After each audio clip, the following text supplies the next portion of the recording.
tayo dito dryer. So ordinary lang siya, no. Ang problema daw nito ay hindi umaandar. So sa pag-check nito madali lang. So normally dapat ay may tester kayo, pero kung halimbawa hindi kayo technician, gusto niyo i-check, madali lang po ito. So kung biglang nawala na yung power ng washing machine nyo, wag muna kayo tumawag ng technician, mag-DIY muna kayo, no? Pag halimbawa ganun ang nangyari, ayun na umandar, walang power at all, wag muna kayo tumawag ng technician. Kahit wala kang tester, pwede mo i-test. Buksan mo yung takip dito sa likod.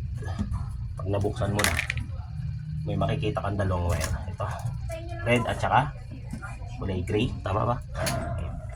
Red at gray, ikat mo lang yan dito kasi ito yung timer nandito yung timer. So ngayon, itong dalawa parang ito yung nakakonekta sa timer at sa kanyang contactor. I-ano mo lang, tap mo lang ng ganyan, and then nakarekta na yung washing machine mo. So make sure na hindi nakakapit yung plate, ano? So ngayon, walang gastos guys, kung alam mo to. Yan, mandar na. Yan guys, yan na. Yan ibig sabihin. So kung ginawa nyo na yung bagay na ganyan, binaypass mo, and then ayaw pa rin umandar, advice ko na is doon na kayo tumawag ng technician. So ganun lang guys, oh. Okay na po to. I-check ko na lang kung gumagana yung timer, and then yung contactor niya sa loob, titingnan natin kung may solution pa, hanap. So saglit lang, kakalasin ko lang. Sige be, tuloy mo lang dito, kalasin ko. Check natin yung timer naman kung loose pa yung timer.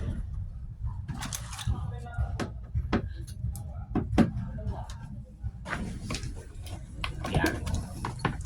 Ito lang, kailangan masekot nyo siya. Pag nasekot nyo na ito, mabubuksan na yan. Dahan-dahan. Kailangan nyo kasi itong masikwat. So pag sisikwat na ito, susundutin mo lang yung plastic po sa kabilang dulo para mga kasi may ngipin. Parang ngipin niya dyan.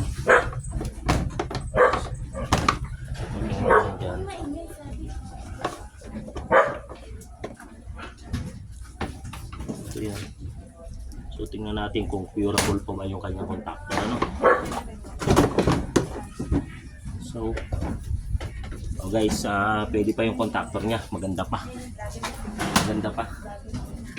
So pwede pa yung contactor niya. Kita, pwede pa yung contactor pala. So i-adjust na lang natin, pwede pa yung contactor. Okay. Ito, kita mo ba yan? Oo, punta. Yan. Ayun, yung contactor nakatago, di ba? So lilihain lang natin yan, adjust. So yan lang po naging problema niyan. Okay, so adjust natin. Ito, pakita mo. Ayan, sisikwatin nyo lang yan guys.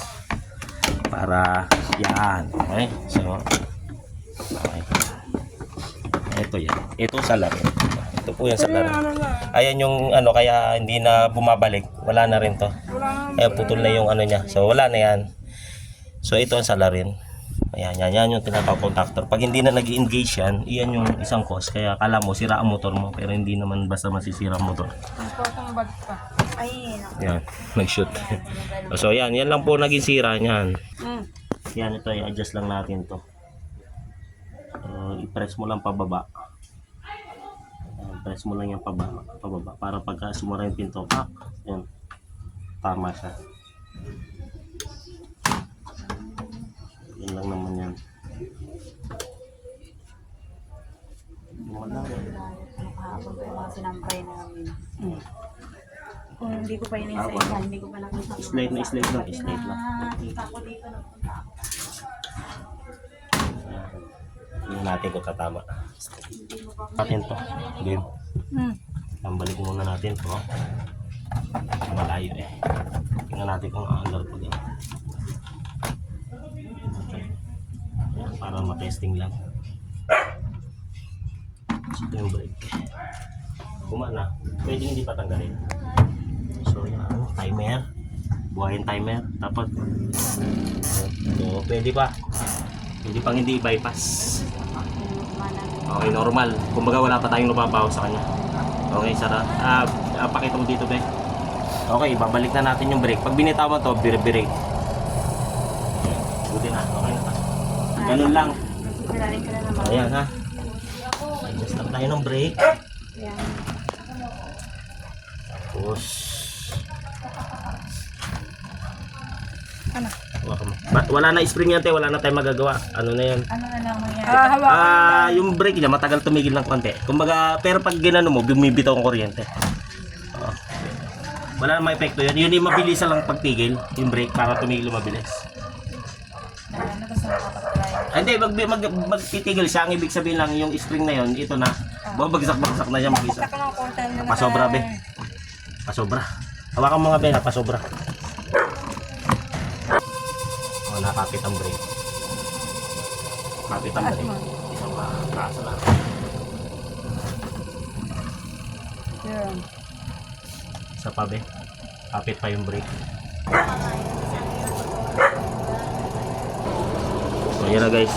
In-adjust na natin yung brake. Inayos na natin yung contactor. Okay na to. So, DIY. Free tutorial na naman to. Maraming